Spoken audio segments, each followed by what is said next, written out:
청소부 주제에 중국 바이어 설득하겠다고? 네, 제가 할 수 있습니다. 회의실 안이 순식간에 웃음으로 뒤집혔습니다. 임원들 몇 명은 아예 고개까지 숙이며 킥킥댔죠. 막 회의를 마치고 나오던 회장은 커피잔을 내려놓으며 비웃듯 말했습니다. 좋아, 그렇게 자신 있으면 한번 해봐. 계약만 따오면 지분 10%내 이름 걸고 주지. 그 말에 회의실 공기가 더 시끄러워졌습니다. 누군가는 책상을 치며 웃었고 누군가는 대놓고 중얼거렸죠. 미쳤나 봐.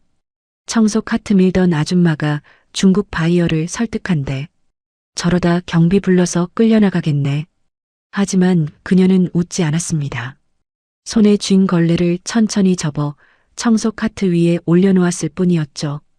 58살 미화원 강은실. 회사 사람들 눈에는 늘 고개 숙인 채 바닥만 닦는 초라한 청소부였지만 그날만큼은 달랐습니다. 그녀는 천천히 고개를 들어 중국 바이어 쪽을 바라봤습니다. 그리고 모두가 비웃던 바로 그 순간 중국 바이어 대표의 표정이 먼저 굳어졌습니다. 대체 왜 아무도 거들떠보지 않던 청소부 여자를 보고 그가 먼저 자리에서 일어났던 걸까요? 사연 시작 전 좋아요와 구독을 눌러주셔서 귀한 마음을 나눠주세요. 끝까지 들으시고 어디서 듣고 계신지 댓글로 남겨주시면 그곳으로 행운과 건강을 보내드리겠습니다. 그럼 사연 시작하겠습니다.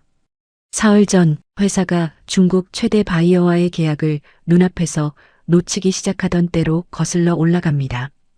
회의실 안 공기가 처음 식기 시작한 건 중국 중성무역 대표단이 본사에 세 번째 발을 들인 그날 오후였습니다. 도진그룹 식품사업부 사람들은 그날을 위해 거의 한 달을 매달려 준비했습니다. 샘플병 라벨 위치 하나까지 다시 붙였고 발표 자료는 새벽 2시가 넘도록 수정됐습니다. 영업팀은 가격표를 3가지 버전으로 뽑아 회장 결제를 다시 받았고 통역팀은 예상 질문을 10장 넘게 정리해 리허설까지 마쳤습니다. 본사 복도엔 아침부터 정장 차림 직원들이 분주하게 오갔고 비서실 쪽에선 오늘만큼은 누구 하나 실수하면 안 된다는 말이 입버릇처럼 흘러나왔습니다. 그런데 그렇게 요란하게 준비한 분위기와 달리 정작 회의실 안 표정은 시작부터 좋지 않았습니다. 중성무역 대표 리제나는 제안서를 받자마자 첫 장을 넘기기도 전에 손끝을 잠깐 멈췄고 그 작은 멈춤 하나를 본 사람은 거의 없었습니다. 대부분은 그저 긴장한 채 자료 화면만 바라보고 있었으니까요. 발표를 맡은 영업팀 김 부장은 스크린을 가리키며 또박또박 설명을 이어갔습니다. 이번 제안은 귀사의 중국 동부권 유통망 확대 전략에 맞춰 구성한 맞춤형 공급 조건입니다. 우선 단가 경쟁력부터 말씀드리겠습니다. 그 말과 함께 스크린에 숫자가 떴습니다. 기존 공급가, 조정 공급가, 초도 물량 조건, 판촉 지원안. 본사 사람들 눈엔 분명 공들인 자료였습니다. 하지만 리제나 표정은 더 이상 움직이지 않았습니다. 그는 화면보다 발표자의 얼굴을 잠깐 보고 다시 자료를 내려다봤습니다. 곁에 앉은 수행원 2명도 서로 시선을 한번 주고받았습니다. 그 변화는 아주 미세했지만 누군가는 분명 봤습니다. 회의실 방, 문 바로 옆 복도 바닥을 닦고 있던 강은실이었습니다. 은실은 청소 카트를 문가 옆에 바짝 붙여둔 채 회의실 앞 복도를 정리하고 있었습니다. 회색 조끼 아래로 얇은 셔츠 소매가 손목까지 내려와 있었고 고무장갑 낀 손엔 물기밴 걸레가 쥐어져 있었습니다. 누가 봐도 그 층을 청소하는 미화원이었습니다. 그래서였을 겁니다. 그녀가 회의실 문틈으로 흐르는 소리와 사람들 표정을 유심히 보고 있어도 아무도 이상하게 여기지 않았던 건 회의는 길지 않았습니다. 아니, 정확히는 길어질 수가 없었습니다. 김 부장이 가격 경쟁력을 강조할수록 리제나 반응은 더 닫혀갔고 회장 윤태강의 미간은 점점 더 좁아졌습니다. 박상무는 중간중간 통역 쪽을 보며 목을 가다듬었고 최 전무는 자료집을 넘기다가 2번이나 같은 페이지에서 손을 멈췄습니다. 뭔가 어긋났다는 건 모두가 느끼고 있었지만 이미 시작된 흐름을 누가 중간에 뒤집기엔 늦은 타이밍이었습니다. 결국 리제나는 설명이 절반쯤 진행됐을 때 통역에게 조용히 한마디를 건넸습니다. 통역은 순간 표정이 굳었고 곧 윤태강 회장 쪽으로 정중히 몸을 돌렸습니다. 대표님께서 잠시 휴식을 원하십니다. 회의실 안이 짧게 얼어붙었습니다. 윤태강은 곧바로 미소를 만들었습니다. 수십 년 동안 기업을 굴려온 사람답게 얼굴엔 티를 내지 않았지만 턱선은 딱딱하게 굳어 있었습니다. 물론이죠. 잠시 쉬었다가 이어가겠습니다. 대표단이 일어나 회의실을 빠져나가자 본사 쪽 사람들도 동시에 허리를 풀었습니다. 그런데 그 순간부터였습니다. 억지로 눌러두고 있던 불안이 한꺼번에 튀어나오기 시작한 건 박상무가 제일 먼저 자료집을 덮으며 낮은 목소리로 짜증을 냈습니다. 이래서 처음부터 가격부터 잡아야 한다고 했잖습니까? 최 전무가 바로 맞받았습니다. 아까 대표 표정 못 봤습니까? 숫자 꺼내는 순간부터 식었어요. 식긴 뭐가 식어요? 지금 시장 상황에서 안 싸면 누가 가져갑니까? 그렇게 단순하게 보면 지난 2번 실패도 설명 안 되죠. 그럼 최 전무님이 하시든가요? 말다툼은 짧았지만 거칠었습니다. 회장 앞이라는 걸 의식해 목소리는 눌렀지만 그 안에 깔린 책임 떠넘기기는 너무 노골적이었습니다. 윤태강은 한동안 아무 말 없이 의자에 앉아 있었다가 서리를 탁 덮고 자리에서 일어났습니다. 다 나갑시다. 그 한마디에 회의실 안 사람들이 우르르 복도로 쏟아져 나왔습니다. 회의실 문이 열리고 안쪽 찬 공기와 사람들 긴장이 한꺼번에 복도로 밀려 나왔습니다. 박상무는 넥타이를 느슨하게 풀었고 비서는 태블릿을 끌어안은 채 휴대전화로 누군가에게 짧은 지시를 내렸습니다. 통역은 생수병 뚜껑도 열지 못하고 손에서 계속 돌리고 있었고 김 부장은 발표 리모컨을 쥔 채 허공만 보고 있었습니다. 그 복도 끝에서 바닥을 닦던 은실은 자연스럽게 청소 카트를 조금 옆으로 밀었습니다. 그녀는 늘 그랬습니다. 사람들 발에 걸리지 않게 카트를 비켜두고 고개를 숙이고 조용히 통로를 내주는 사람. 이 회사에서 강은실은 그런 사람이었습니다. 누가 있어도 상관없는 존재. 누가 말을 함부로 던져도 대꾸하지 않는 사람. 그래서 박상무도 아무 거리낌 없이 그녀를 향해 내뱉었습니다. 아, 좀 치워요. 지금 사람들 왔다 갔다 하잖아요. 은실은 짧게 고개를 숙였습니다. 죄송합니다. 박상무는 그대로 지나쳐 창가 쪽으로 걸어갔습니다. 담배는 못 피우니 껌을 꺼내 입에 넣으며 이를 악물듯 씹었습니다. 최 전무는 회장 곁으로 다가가 조심스럽게 입을 열었습니다. 회장님, 제안 순서를 바꿔야 합니다. 윤태강이 묵직하게 돌아봤습니다. 어떻게? 가격표를 뒤로 미루고 독점 유통 조건과 브랜드 포지션부터 박상무가 곧바로 끼어들었습니다. 지금 그럴 여유가 어디 있습니까? 저쪽은 이미 계산 끝낸 얼굴입니다. 결국 단가입니다. 여기서 더 못 깎으면 끝입니다. 아닙니다. 오히려 더 급해 보일 겁니다. 그럼 지금까지 우리가 뭐하러 준비했는데요? 윤태강은 그 말을 끊고 비서를 향해 말했습니다. 30분 뒤 다시 들어간다. 자료 순서 다시 짜. 비서가 재빨리 대답했습니다. 예, 회장님. 판촉 지원안 빼고 단가 재조정안 먼저 넣어. 최 전무가 숨을 들이켰습니다. 회장님, 오히려 그게 더. 윤태강은 손을 들어 말을 막았습니다. 지금 이 판에선 한 푼이라도 더 깎아야 해. 다른 소리 말아요. 그 말이 떨어진 직후였습니다. 복도 바닥에 고인 물 한 방울이 또각 떨어지는 소리와 함께 강은실이 아주 천천히 몸을 일으켰습니다. 처음엔 아무도 그녀를 보지 않았습니다. 그런데 그녀가 청소 카트 손잡이에서 손을 떼고 회장 쪽을 향해 섰을 때 말 그대로 복도 공기가 잠깐 멈췄습니다. 이 회사에서 강은실이 먼저 누군가에게 말을 거는 일은 없었으니까요. 그것도 회장에게. 은실은 평소처럼 허리를 잔뜩 굽히지도 않았고 그렇다고 도전적으로 서지도 않았습니다. 그냥 아주 조용한 얼굴로 입을 열었습니다.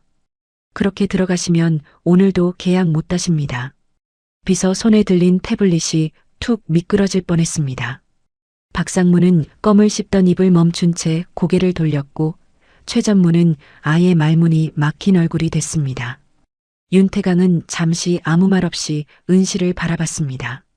방금 무슨 말을 들은 건지 정리하는 사람처럼요. 제일 먼저 반응한 건 역시 박상무였습니다. 지금 뭐라고 하셨어요?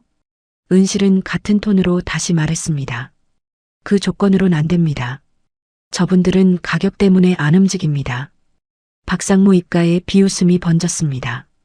이제 청소팀에서도 해외 영업을 가르칩니까? 은실은 그의 비아냥을 무시한 채 회장만 바라봤습니다. 그 시선이 이상했습니다. 늘 고개를 숙이고 다니던 사람이 맞나 싶을 만큼 흔들림이 없었습니다. 윤태강이 천천히 물었습니다. 자네 뭘 안다는 건가? 은실은 한 박자도 머뭇거리지 않았습니다. 지금 제안서엔 저분들 체면이 없습니다. 최 전무 눈빛이 먼저 바뀌었습니다. 뭐라고요? 가격을 먼저 내미는 순간 저분들은 우리가 급하다고 읽습니다. 파트너로 협상하는 게 아니라 재고를 떠넘기려는 쪽으로 보입니다. 첫 페이지에 숫자부터 올리시면 안 됩니다. 복도 한복판에서 회색 작업 조끼를 입은 미화원이 중국 협상 제안서 구조를 지적하고 있었습니다. 누가 들으면 웃을 일인데 이상하게도 웃음이 쉽게 안 나왔습니다. 말이 맞았기 때문입니다. 방금 전 회의실 안에서 최 전무가 비슷한 말을 하려다 막힌 것도 사실이었고 리제나 표정이 첫 장에서 식어버린 것도 사실이었으니까요. 박상무가 기가 막히다는 듯 웃었습니다. 듣고 있었다고 다 아는 게 아니지. 은실은 박상무 쪽으로 고개를 돌렸습니다. 듣고 있어서 안 게 아닙니다.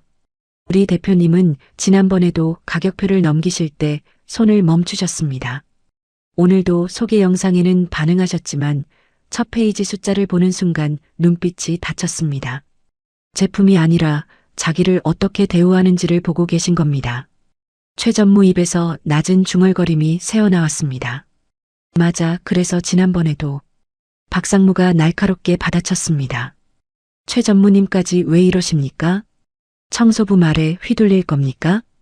은실이 짧게 잘라 말했습니다. 지금은 직급이 아니라 계약이 중요하지 않습니까? 그 한마디에 복도 공기가 다시 얼어붙었습니다. 회장 앞에서 박상무 면전에서 미화원이 저렇게 받아친다는 건 이 건물에서 상상하기 어려운 일이었습니다. 그런데 윤태강은 이상하게 화를 내지 않았습니다. 오히려 더 조용해졌습니다. 그는 은실 쪽으로 한 걸음 다가섰습니다. 좋아. 그 한마디에 주변이 모두 숨을 죽였습니다. 그럼 자네 말대로 해보세. 지금 다시 저 사람들 앞에 들어가서 자네가 직접 설득해. 비서가 놀라서 끼어들었습니다. 회장님, 그건... 윤태강은 손짓으로 막았습니다. 내가 걸었잖아. 지분 10%. 사람들 다 들었고 나도 내 말에 책임지는 사람일세. 박상무가 이제는 웃음이 아니라 짜증으로 얼굴이 일그러졌습니다. 회장님, 이건 협상이 아니라 장난입니다. 윤태강이 차갑게 돌아봤습니다. 그럼 자네가 따오든가. 그 말 한마디에 박상무 입이 닫혔습니다. 잠시 후 회장은 다시 은실을 향해 물었습니다. 자네, 중국말은 하나?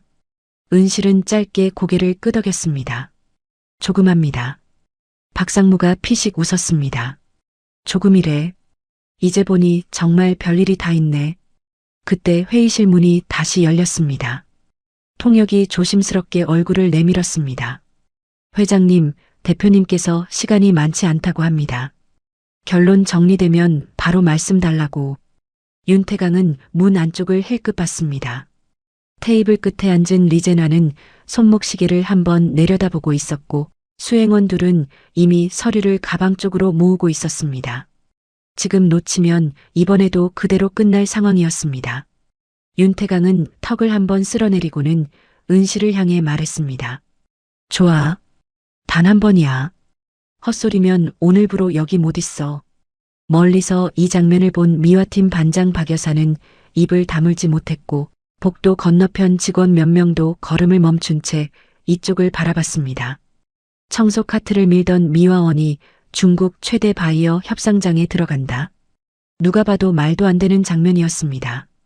그런데 은실은 조금도 허둥대지 않았습니다.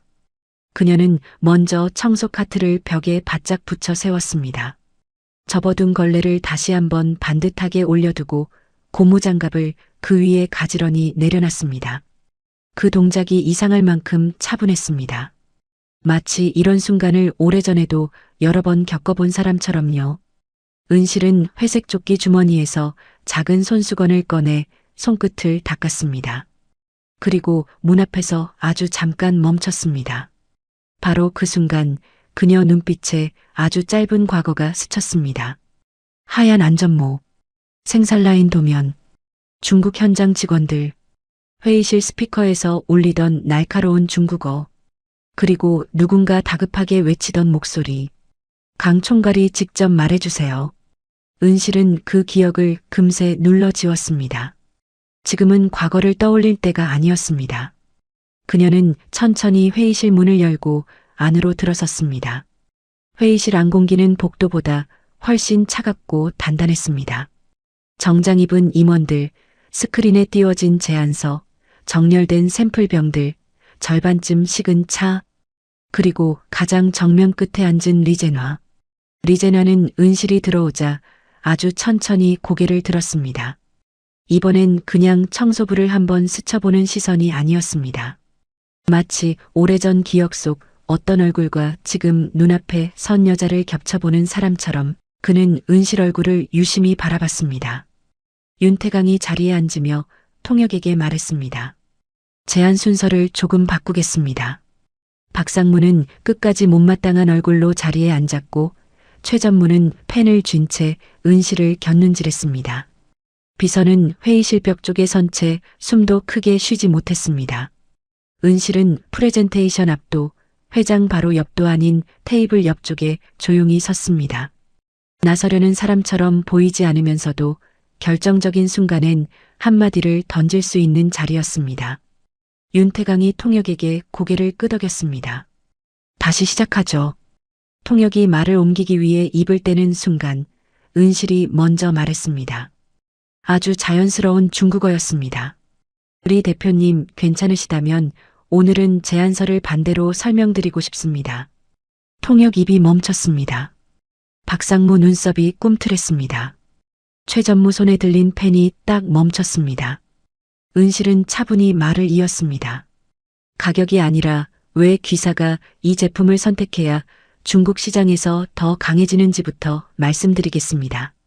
그 순간 리제나는 의자 등받이에서 몸을 떼고 천천히 앞으로 기울었습니다.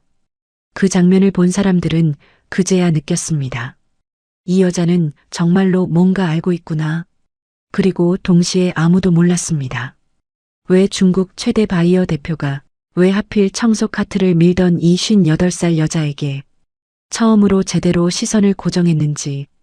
그 답은 강은실이 10수년 동안 누구에게도 꺼내지 않았던 과거 속에 숨어 있었습니다. 강은실이 회의실 안으로 들어선 뒤 누구도 먼저 말을 잇지 못했습니다. 조금 전까지만 해도 그 자리는 정장 입은 임원들과 중국 바이어 대표단만의 공간이었습니다. 회의실 문 밖에서 청소 카트를 밀던 미화원이 그 안으로 발을 들이는 순간 그 공기 자체가 어색하게 뒤틀렸습니다. 비서는 손에 든 태블릿 모서리를 더 세게 움켜쥐었고 통역은 입술을 달싹이다가도 말을 꺼내지 못했습니다. 회장 윤태강조차 방금 자신이 던진 말이 어디까지 번질지 가늠하지 못한 듯 의자 등받이에 기대지 않은 채 은실만 바라보고 있었습니다. 은실은 그런 시선을 다 받으면서도 흔들리지 않았습니다. 회색 조끼를 입은 채였고 발엔 낡은 운동화를 신고 있었고 손끝엔 방금 전까지 고무장갑을 끼고 있던 자국이 남아 있었습니다. 겉모습만 보면 회의실에 들어설 자격이 없어 보이는 사람이었습니다. 하지만 그녀가 리제나를 향해 중국어로 첫 문장을 던진 그 순간 자리에 앉아있던 모두가 동시에 같은 생각을 했습니다. 이 사람은 그냥 청소부가 아니다. 은실은 프레젠테이션 화면을 보지 않았습니다. 샘플병도 제안서도 보지 않았습니다. 그녀는 처음부터 끝까지 오직 리제나만 바라봤습니다. 우리 대표님 괜찮으시다면 이번엔 가격이 아니라 시장 이야기부터 하겠습니다. 통역은 그대로 얼어붙었습니다. 회장이 눈짓으로 옮기라고 하기 전까지 한마디도 덧붙이지 못했습니다. 이미 은실 발음이 너무 정확했기 때문입니다. 그것도 어설픈 생활회화 수준이 아니라 상대가 바로 협상 언어로 받아들일 수 있는 톤이었습니다. 리제나는 팔걸이에 얹어두었던 손을 천천히 거두고 손가락을 맞물렸습니다. 그 자세는 그가 상대 말을 진지하게 들을 때 하는 습관이라는 걸 이 자리에 있는 누구도 몰랐습니다. 강은실만 빼고는. 은실은 아주 차분하게 말을 이었습니다. 도진이 귀사에 드리는 건 단순한 제품이 아닙니다. 귀사의 체인에 들어가도 브랜드가 죽지 않는 제품입니다. 중국 동부권에서 프리미엄 이미지를 유지하면서도 마진을 확보할 수 있는 라인이고 귀사 입장에선 자사체인 수준을 한 단계 위로 끌어올리는 선택이 됩니다. 리제나 눈빛이 한번 흔들렸습니다. 박상무가 그 작은 변화를 보고도 이해하지 못한 얼굴로 통역만 노려봤습니다. 최전무는 펜을 쥔 손에 힘이 들어가 잉크가 손가락에 묻는 줄도 몰랐습니다. 윤태강은 이제 완전히 말이 없어졌습니다. 그는 지금 벌어지는 상황이 자신이 던진 가벼운 모욕 한마디에서 시작됐다는 게 믿기지 않는 얼굴이었습니다. 은실은 테이블 위에 놓인 첫 번째 샘플병을 향해 손을 뻗었습니다. 이 제품은 귀사에서 요구하신 대로 중국 입맛에 맞춰 당도를 낮췄습니다. 그런데 그걸 먼저 말하면 안 됩니다. 그렇게 설명하면 소비자에게 맞춰 몸을 낮춘 제품이 됩니다. 반대로 설명해야 합니다. 한국에서 이미 검증된 기본 품질 위에 귀사 유통망에 맞는 현지 대응력을 더했다고요. 리제나 옆에 앉은 수행원이 무언가를 빠르게 적기 시작했습니다. 회의실 안에 있던 도진 쪽 사람들 얼굴이 하나둘 바뀌기 시작했습니다. 처음엔 황당함이었고 그 다음엔 불편함이었고 이제는 불안이었습니다. 강은실 말이 너무 정확했기 때문입니다. 더 무서운 건 그것이 박상무나 김 부장이 만든 발표 자료보다 훨씬 설득력 있다는 사실이었습니다. 리제나가 처음으로 입을 열었습니다. 짧은 중국어 한마디였습니다. 계속 말씀해 보시죠. 그 말이 떨어지는 순간 통역이 먼저 놀라 고개를 들었습니다. 회장 윤태강도 눈썹이 아주 미세하게 올라갔습니다. 방금 전까지만 해도 리제나는 시간을 확인하고 돌아갈 준비를 하던 사람이었습니다. 그런 사람이 지금은 청소 카트를 밀던 미화원에게 직접 더 말해보라고 하고 있었습니다. 은실은 그 기회를 놓치지 않았습니다. 귀사가 망설이는 이유를 알고 있습니다. 도진이 지금 조급해 보인다는 점입니다.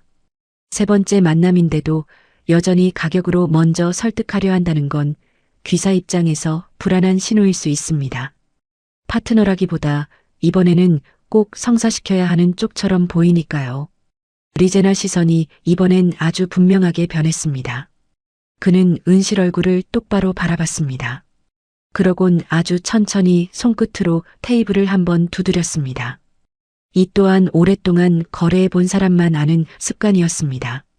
상대가 자기 마음을 정확히 건드렸을 때 리제나는 늘 그렇게 손끝으로 테이블을 한번 두드렸습니다. 은실은 그 작은 움직임을 보자마자 말을 이어갔습니다. 하지만 귀사는 불안한 공급처를 찾으시는 게 아닙니다. 중국 시장에서 자기 유통망을 더 강하게 만들어줄 회사를 찾고 계십니다. 그러니 할인율이 아니라 명분이 먼저여야 합니다. 중성무역이 왜 도진을 택해야 하는지, 도진이 왜 중성무역을 가장 먼저 파트너로 세우는지 그 순서가 바뀌어야 합니다. 회의실 안 누구도 숨소리를 크게 내지 못했습니다. 박상무는 얼굴이 점점 붉어지고 있었습니다. 조금 전 복도에서 자신이 어떻게 비웃었는지, 회장이 어떤 말로 강은실을 떠밀었는지 이 자리에 있는 모두가 기억하고 있었기 때문입니다. 만약 지금 협상 분위기가 진짜로 바뀐다면 가장 먼저 무너질 체면은 박상무 자신의 것이었습니다. 그때 리제나가 아주 또렷한 한국어로 한마디를 했습니다. 누구십니까? 너무 짧은 말이었지만 회의실 전체가 그 한마디에 얼어붙었습니다. 리제나는 한국어를 거의 하지 않는다고 알려져 있었습니다. 필요한 말은 전부 통역을 통해 전달했고 직접 한국어를 쓰는 건 정말 예외적인 상황뿐이라는 걸 이 회사도 알고 있었습니다. 그런데 지금 그는 통역도 거치지 않고 직접 은실에게 묻고 있었습니다. 은실은 잠시 대답하지 않았습니다. 그 짧은 침묵이 오히려 더 크게 사람들을 긴장하게 만들었습니다. 회장도 최전무도 비서도 모두 은실 입만 보고 있었습니다. 박상무는 자신도 모르게 의자에서 허리를 조금 떼고 있었습니다. 은실은 고개를 살짝 숙인 뒤 대답했습니다. 강은실입니다. 리제나 얼굴에서 분명한 놀람이 스쳤습니다. 그는 아까보다 더 천천히 자리에서 일어났습니다. 이번엔 화를 내기 위해서가 아니라는 걸 누구나 알 수 있었습니다. 회의실 앞 모든 시선이 그에게 쏠렸습니다. 리제나는 은실을 향해 아주 정중하게 고개를 숙였습니다. 실례가 아니라면 수저우 동방식품 이 공장에 계셨던 강 총괄님이십니까? 그 말이 떨어진 순간 회의실 안시간이 완전히 멈췄습니다. 최전무 손에서 펜이 떨어졌습니다. 비서는 태블릿을 두 손으로 다시 붙잡아야 했습니다. 박상무는 얼굴 핏기가 싹 빠진 채 입술만 달싹했습니다. 윤태강 회장도 처음으로 감정을 감추지 못했습니다. 믿을 수 없다는 표정이 너무 선명했기 때문입니다. 강은실은 그 자리에 조용히 서 있었습니다. 놀라지도 당황하지도 않았습니다. 오히려 그 이름이 이렇게 다시 불릴 날을 오래전부터 알고 있었던 사람처럼 보였습니다. 하지만 그녀 눈빛 깊은 곳에 아주 작은 흔들림이 지나간 건 분명했습니다. 수저우, 동방식품, 강 총괄. 그 이름들은 그녀가 지난 10수년 동안 누구 앞에서도 입 밖에 꺼내지 않았던 과거와 연결된 말들이었습니다. 리제나는 다시 물었습니다. 정말 강 총괄님이 맞으십니까? 은실은 아주 천천히 고개를 들었습니다. 예전엔 그랬습니다. 그 한마디가 회의실 안을 또 한 번 뒤집었습니다. 예전엔 그랬다. 그 말은 곧 지금은 아니라는 뜻이기도 했고 한때는 진짜였다는 뜻이기도 했습니다. 청소부가 아니라 총괄. 그것도 중국 현지 공장 총괄. 이 회의실에 앉아있는 누구도 상상하지 못한 말이었습니다. 박상무는 재빨리 회장 쪽 눈치를 받고 윤태강은 시선을 떼지 못했습니다. 조금 전까지만 해도 장난처럼 지분 10%를 걸었던 상대가 자신도 모르는 회사를 들고 서 있었던 셈이니까요. 리제나는 천천히 숨을 들이마셨습니다. 저는 당시 구매팀장이었습니다. 공장 라인에 문제가 생겼을 때 모두가 책임을 미룰 때 강 총괄님만이 우리 쪽 손실과 현장 체면을 동시에 살려주셨습니다. 그 말에 수행원 중 한 명이 놀란 표정으로 리제나를 돌아봤습니다. 그도 아는 이야기인 듯 했습니다. 최 전무가 황급히 자료집을 뒤적였지만 당연히 어디에도 강은실 이름은 없었습니다. 회사 인사 파일에조차 지금 그녀는 미화팀 계약직으로만 등록돼 있었으니까요. 윤태강이 드디어 입을 열었습니다. 강 여사, 아니 강은실 씨, 이게 대체 무슨 이야기요? 은실은 바로 회장을 보지 않았습니다. 대신 리제나를 바라봤습니다. 리제나 역시 그녀를 보는 눈빛에서 놀람을 거두지 못하고 있었습니다. 오랜 세월 잊었다고 생각했던 사람을 하필 이런 자리에서 이런 모습으로 다시 만나게 될 줄은 꿈에도 몰랐다는 얼굴이었습니다. 은실은 잠시 침묵하다가 조용히 말했습니다. 지금은 계약부터 마무리하시는 게 먼저입니다. 그 말에 회의실 안 공기가 다시 조여들었습니다. 그녀는 과거를 꺼내기보다 현재를 먼저 잡으려 했습니다. 그 태도 자체가 리제나 표정을 또 바꿨습니다. 그는 사람을 알아보는 눈이 있는 사람이었습니다. 그리고 지금 강은실이 여전히 예전과 똑같은 순서로 생각한다는 걸 알아본 듯 했습니다. 감정이 아니라 일부터, 설명이 아니라 손실부터 막는 사람. 그는 아주 천천히 자리에 다시 앉았습니다. 좋습니다. 계속 말씀해 주십시오. 이번엔 회장도 막지 못했습니다. 아니, 막을 수가 없었습니다. 은실은 스크린 쪽으로 걸어가 첫 장 가격표를 넘기게 했습니다. 영업팀 김 부장이 거의 자동으로 리모컨 버튼을 눌렀습니다. 화면엔 브랜드 포지션과 유통 전략 요약이 떴습니다. 사실 처음부터 있던 자료였지만 누구도 가장 앞에 두지 않았던 페이지였습니다. 은실은 화면을 보며 말했습니다. 귀사가 원하는 건 싼 제품이 아니라 귀사 유통망 안에서 오래 살아남는 제품입니다. 도진 제품은 지금 한국 내에서 중장년 소비자 충성도가 높고 선물 세트와 상시 판매 둘 다 가능한 구조를 갖고 있습니다. 귀사 쪽에서 우려하시는 건 가격이 아니라 중국 내 현지 경쟁 브랜드와 붙었을 때 프리미엄 위치를 유지할 수 있느냐는 점입니다. 리제나가 고개를 끄덕였습니다. 그 아주 작은 끄덕임 하나에 회의실 안 사람들 표정이 또 바뀌었습니다. 특히 최 전무는 숨을 아주 길게 내쉬었습니다.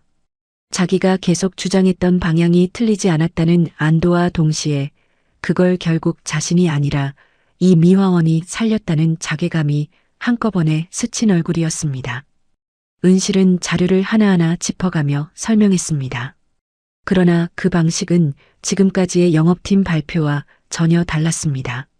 숫자를 먼저 내세우지 않았고 지원안을 강조하지도 않았습니다.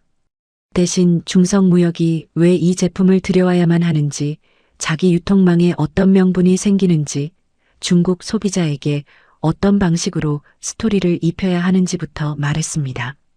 그리고 마침내 그녀는 아주 자연스럽게 마지막 말을 꺼냈습니다. 단가 조정은 그 다음 이야기입니다. 귀사가 먼저 파트너로서 자리를 잡는다고 느끼셔야 숫자도 의미를 가집니다. 리제나는 한동안 말이 없었습니다. 회의실 안정적이 이번엔 아까와 달랐습니다. 불편함이나 냉기가 아니라 누군가 판단을 내리기 직전에 무거운 침묵이었습니다. 리제나는 손끝으로 서류 모서리를 한번 만지다가 마침내 아주 또렷하게 입을 열었습니다. 강 총괄님, 왜 지금 여기 계신 겁니까? 그 질문은 계약보다 무거웠습니다. 그 순간 강은실 표정이 아주 잠깐 굳었습니다. 회장과 임원들은 더더욱 숨을 죽였습니다. 그건 단순한 안부가 아니었습니다. 왜 총괄이던 사람이 청소부가 됐는지, 왜 이런 자리에 이름도 없이 서 있게 됐는지, 방금 전까지 회의실 안에서 가장 낮게 보이던 여자가 사실은 가장 높은 자리에 있었을지도 모른다는 사실 앞에서 처음으로 같은 궁금증을 품은 겁니다. 은실은 리제나 질문에 바로 답하지 않았습니다. 그 대신 아주 짧게 말했습니다. 긴 이야기입니다. 리제나는 그녀를 한참 바라보다 더 묻지 않았습니다. 대신 천천히 서류를 덮었습니다. 그리고 도진 쪽 사람들을 향해 분명하게 말했습니다. 오늘 협상은 계속하겠습니다. 그리고 이번 설명은 강 총괄님이 끝까지 해주셨으면 합니다. 그 말이 떨어지자 박상무 얼굴은 완전히 무너졌습니다. 조금 전까지 청소부 주제라며 비웃던 상대가 이제는 중국 최대 바이어 대표 입으로 강 총괄님이라 불리고 있었습니다. 더구나 협상 끝까지 맡아달라는 요청까지 받았습니다. 회장 윤태강도 말없이 강은실을 바라봤습니다. 그의 눈엔 당혹감과 계산이 동시에 떠올랐습니다. 이 여자를 지금까지 왜 몰랐는지, 아니면 알고도 놓쳤는지 그걸 따져보는 사람의 눈빛이었습니다. 강은실은 아주 천천히 숨을 들이마셨습니다.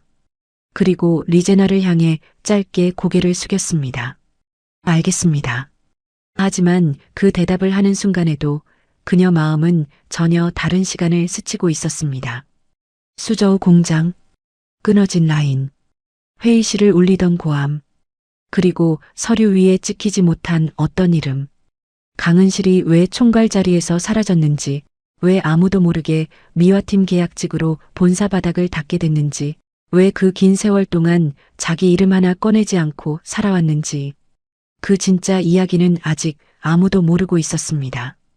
강은실이 처음 중국으로 건너간 건 39이 되던 해였습니다. 그때의 은실은 지금과 전혀 다른 사람이었습니다. 회색 조끼 대신 짙은 남색 정장을 입었고 청소 카트 대신 생산 일정표와 통역 자료가 든 파일처를 들고 다녔습니다. 도진그룹이 중국 시장 진출을 위해 수저우 외곽에 식품 가공 공장을 세우던 시절 은실은 현지 생산 총괄이었습니다. 공식 직함은 공장 운영지원팀장이었지만 현장 사람들 사이에선 그냥 강 총괄이라고 불렸습니다. 설비팀은 설비팀대로, 품질팀은 품질팀대로, 구매팀은 구매팀대로 따로 놀던 현장을 한 줄로 세울 수 있는 몇 안 되는 사람이었기 때문입니다. 그녀는 원래 현장 사람이 아니었습니다. 대학에서 중국어를 전공한 것도 아니었고 유학파도 아니었습니다. 23세 도진그룹 수출관리팀 말단 사원으로 들어와 온갖 잡무를 다하며 배운 사람이었습니다. 수출 서류를 정리하다가 포장 사양을 익혔고 포장 사양을 보다 보니 생산 라인 구조를 익혔고 생산 구조를 보다 보니 품질 문제와 원가 구조까지 손에 잡혔습니다. 남들이 부서가 다르다고 선을 그을 때 은실은 그 선을 하나하나 넘어가며 일하는 사람이었습니다. 처음 중국 수저우 파견 제안이 들어왔을 때도 다들 말렸습니다. 여자 혼자 현지 공장에 가서 버틸 수 있겠냐는 말이 뒤따랐고 어린 딸 둘을 두고 외국으로 나가는 게 맞냐는 뒷말도 있었습니다. 남편은 말없이 담배만 피웠고 시어머니는 대놓고 얼굴을 찌푸렸습니다. 그래도 은실은 갔습니다. 그때만 해도 그녀는 자기가 이 회사에서 실력으로 버티면 끝까지 올라갈 수 있다고 믿었습니다. 수저우 공장은 처음부터 문제투성이었습니다.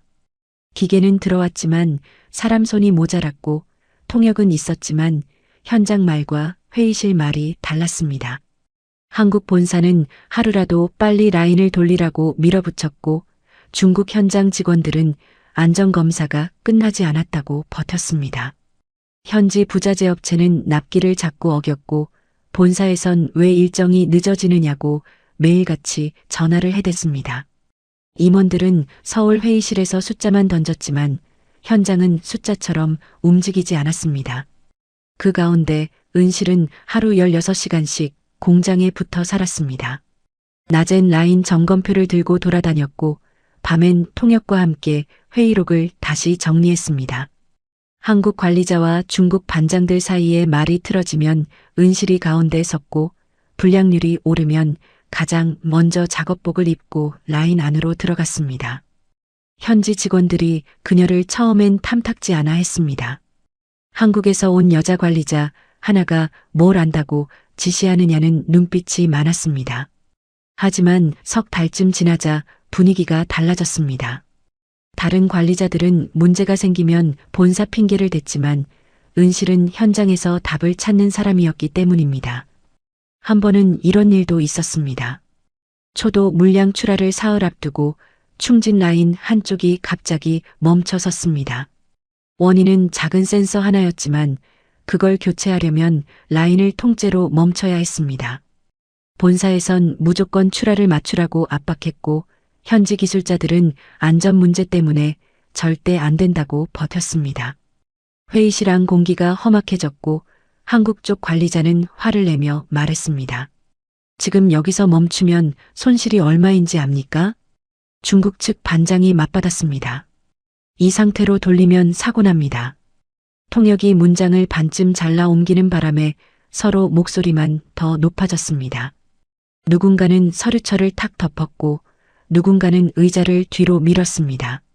그때 은실이 회의실 가운데 서서 말했습니다. 지금 손실 계산하지 말고 사고 났을 때 손실부터 계산합시다. 모두가 입을 다물었습니다. 그녀는 곧바로 보드에 숫자를 적기 시작했습니다. 라인을 강행했을 때 예상 불량과 폐기 비용, 사고 시 보상 비용, 납기 지연 시 페널티까지 전부 써내려갔습니다. 그리고 마지막에 조용히 덧붙였습니다. 오늘 멈추는 게 손실이 아니라 지금 안 멈추는 게 더 큰 손실입니다. 그 한마디에 회의실 분위기가 바뀌었습니다. 중국 현장 직원들은 처음으로 그녀 말을 믿고 따랐고 한국 관리자도 끝내 고개를 끄덕였습니다. 그날 이후 강은실은 단순한 파견 직원이 아니라 현장을 실제로 굴리는 사람으로 인정받기 시작했습니다. 리제나를 처음 만난 것도 그 무렵이었습니다. 당시 리제나는 지금처럼 대형 바이어 대표가 아니라 화동권 유통업체 구매팀장이었습니다. 그는 한국 본사 임원들처럼 말이 많지 않았고 숫자만 보지도 않았습니다.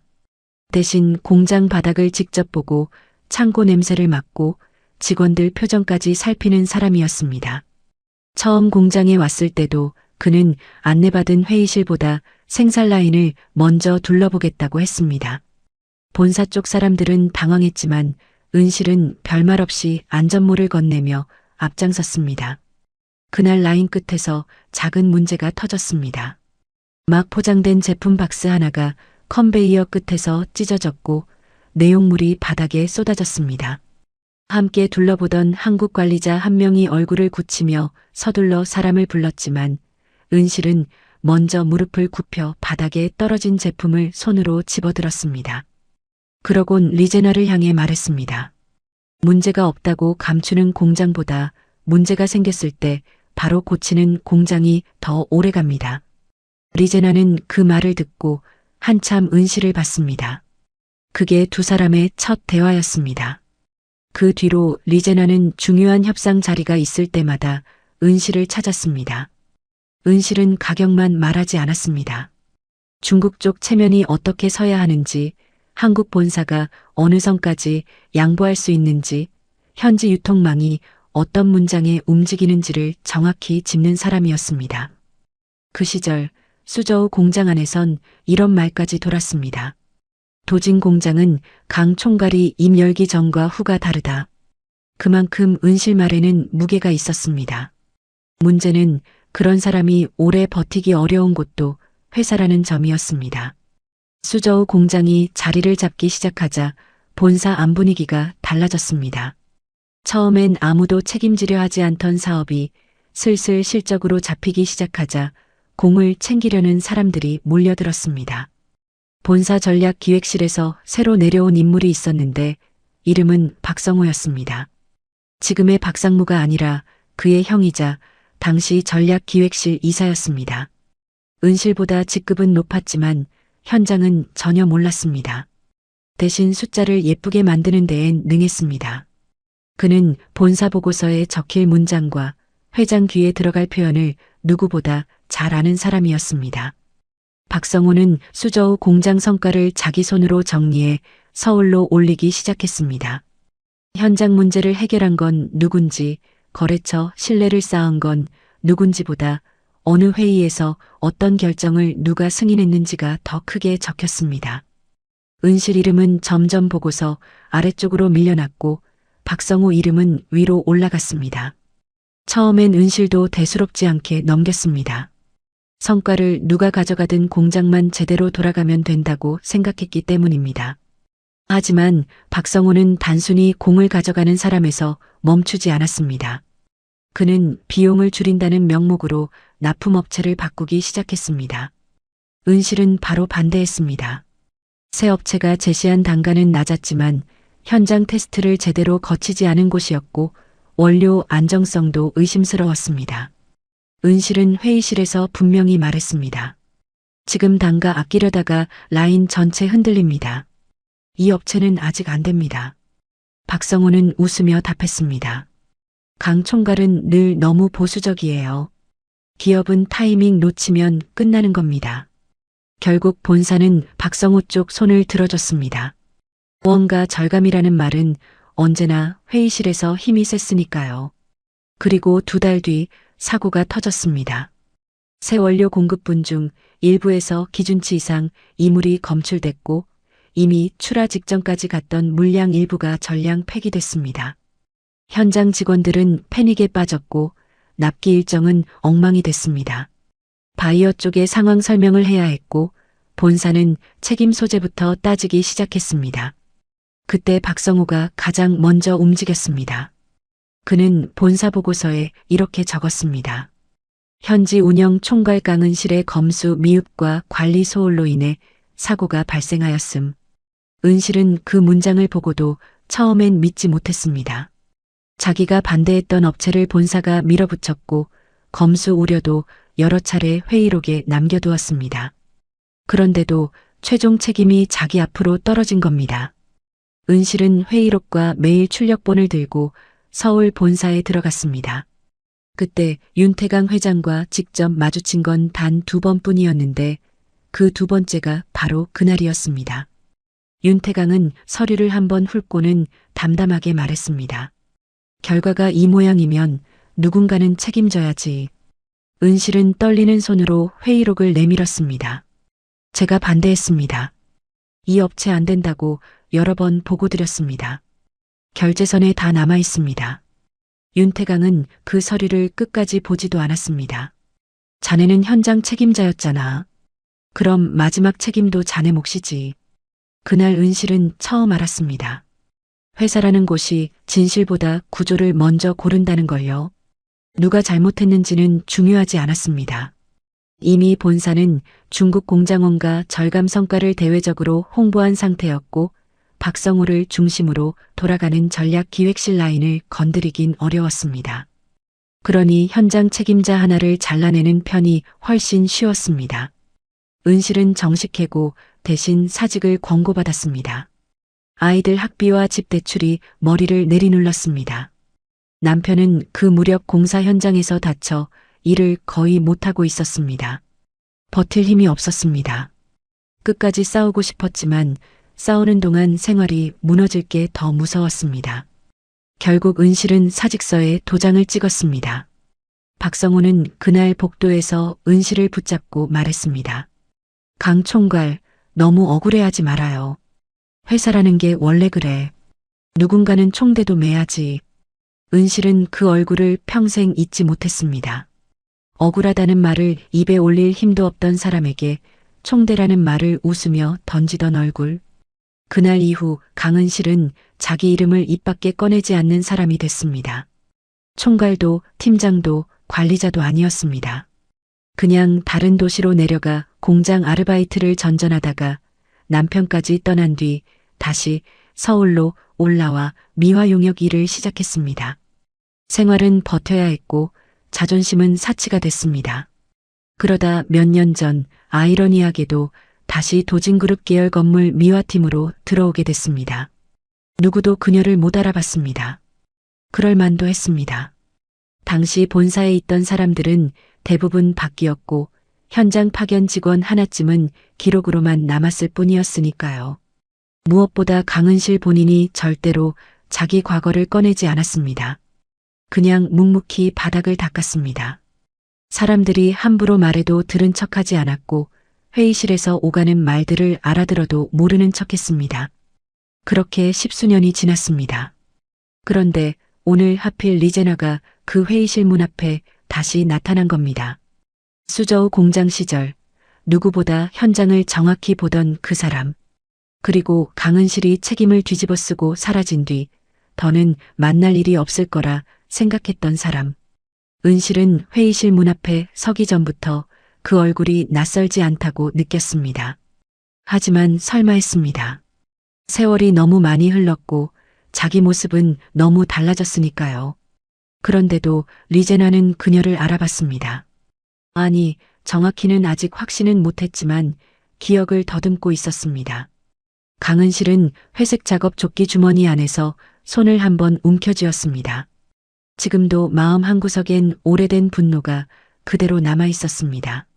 자기를 밀어낸 회사, 보고서를 조작한 사람들, 진실을 알면서도 모른 척한 얼굴들.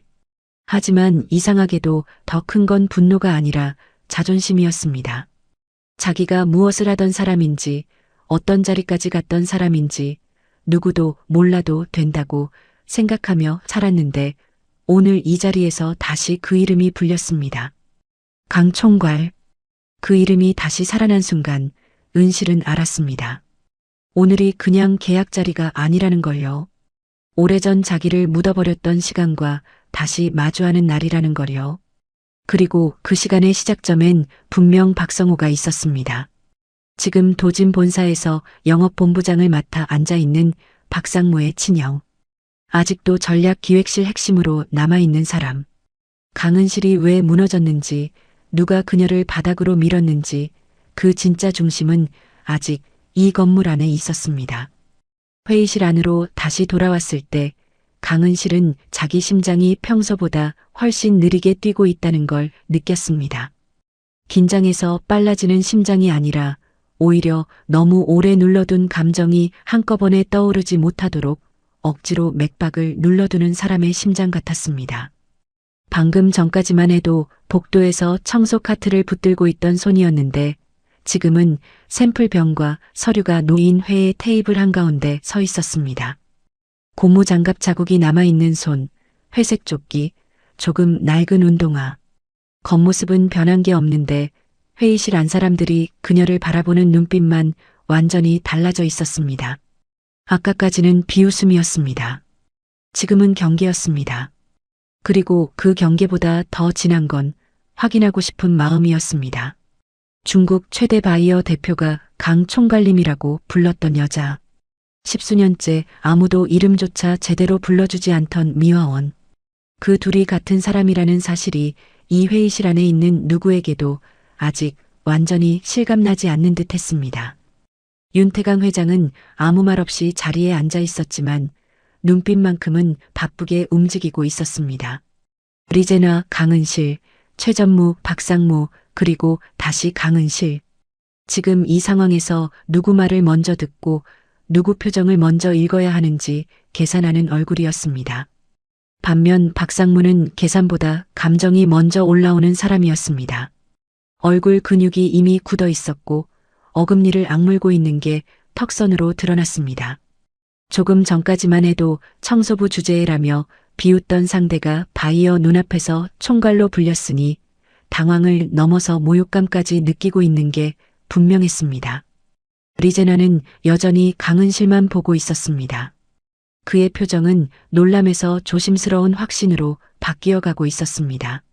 아까 처음 회의실에서 스쳐봤을 때는 설마 하는 눈빛이었고 이름을 들은 뒤엔 정말인가 하는 얼굴이었습니다. 그런데 이제는 분명히 그 시절 기억을 하나씩 맞춰보는 사람 같았습니다. 수저우 공장, 생산 라인 앞 회의, 공급업체 분쟁, 납기 파행 직전의 협상. 그 모든 시간 위에 있던 사람의 얼굴을 지금 회색 조끼 차림의 미화원 얼굴에 겹쳐보고 있는 겁니다. 강은실은 일부러 리제나 시선을 피하지 않았습니다. 오래전 중국 현장에서 배운 것 중 하나가 바로 그거였습니다. 상대가 확인하고 싶어하는 순간에 눈을 피하면 이미 반은 밀리는 겁니다. 그녀는 가볍게 숨을 내쉰 뒤 회의실 스크린 쪽을 바라봤습니다. 제안서 첫 페이지는 이미 넘어가 있었고 브랜드 포지션과 시장 전략 요약 화면이 떠 있었습니다. 아까까지 영업팀이 발표할 땐 의미 없이 지나가던 문장들이었지만 지금은 오히려 그 페이지가 도진 쪽을 살릴 유일한 출발점이 될 수도 있었습니다. 은실이 먼저 입을 열었습니다. 우리 대표님이 방금 물으신 건 이 자리에서 다 설명드릴 수 있는 이야기가 아닙니다. 통역이 얼른 중국어로 옮겼습니다. 하지만 리제나는 통역보다 먼저 알아들은 얼굴이었습니다. 은실 중국어가 너무 자연스러워 굳이 중간 다리가 필요 없는 듯 했지만 회의실 안다른 사람들이 내용을 놓치지 않게 하려면 통역은 남아 있어야 했습니다. 은실은 말을 이었습니다. 그래도 한 가지는 분명합니다. 지금 이 협상은 아직 끝난 게 아닙니다.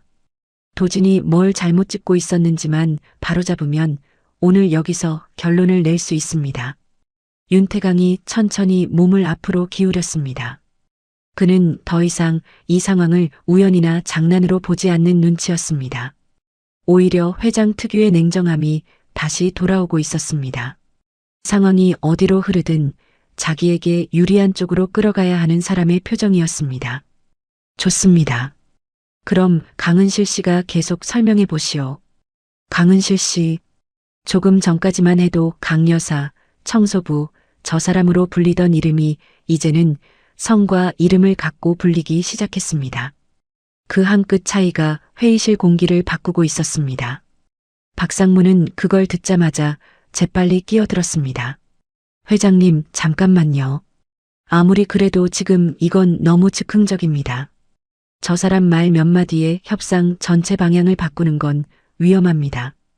은실이 박상무 쪽으로 고개를 돌렸습니다. 위험한 건 이미 3번 같은 방식으로 들어갔다는 겁니다. 짧고 단단한 한마디였습니다. 박상무 얼굴이 즉시 붉어졌습니다. 지금 누구 탓을 하는 겁니까? 탓을 하려는 게 아닙니다. 왜 실패하는지 말씀드리는 겁니다. 아니, 당신이 뭘 안다고. 알기 때문에 말씀드리는 겁니다. 박상무가 자리에서 일어날 듯 몸을 들썩였지만 윤태강이 손을 들어 막았습니다. 회장은 아직도 강은실을 완전히 신뢰하는 건 아니었습니다. 하지만 최소한 지금 회의실 안에서 제일 당황한 사람이 누구인지, 제일 논리를 잃어버린 사람이 누구인지는 분명히 보고 있었습니다. 그게 박상무라는 것도요. 은실은 시선을 다시 리제나에게 돌렸습니다. 리 대표님, 도지는 오늘 가격을 낮추겠다는 말로 설득하려 했습니다. 하지만 귀사는 원래부터 가격만 보는 분들이 아닙니다. 가격만 볼 거였다면 2번째 만남은 오지 않으셨을 겁니다. 리제나가 아주 천천히 고개를 끄덕였습니다. 그 반응 하나에 회의실 안숨이 또 달라졌습니다.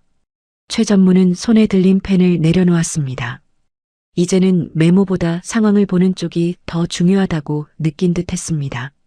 비서는 시선을 태블릿 화면에서 떼지 못했지만 손가락은 이미 메모앱 대신 회의 녹음 버튼 위에 가 있었습니다. 지금부터 나오는 말 한마디 한마디가 나중에 그대로 보고될 거라는 뜻이었습니다.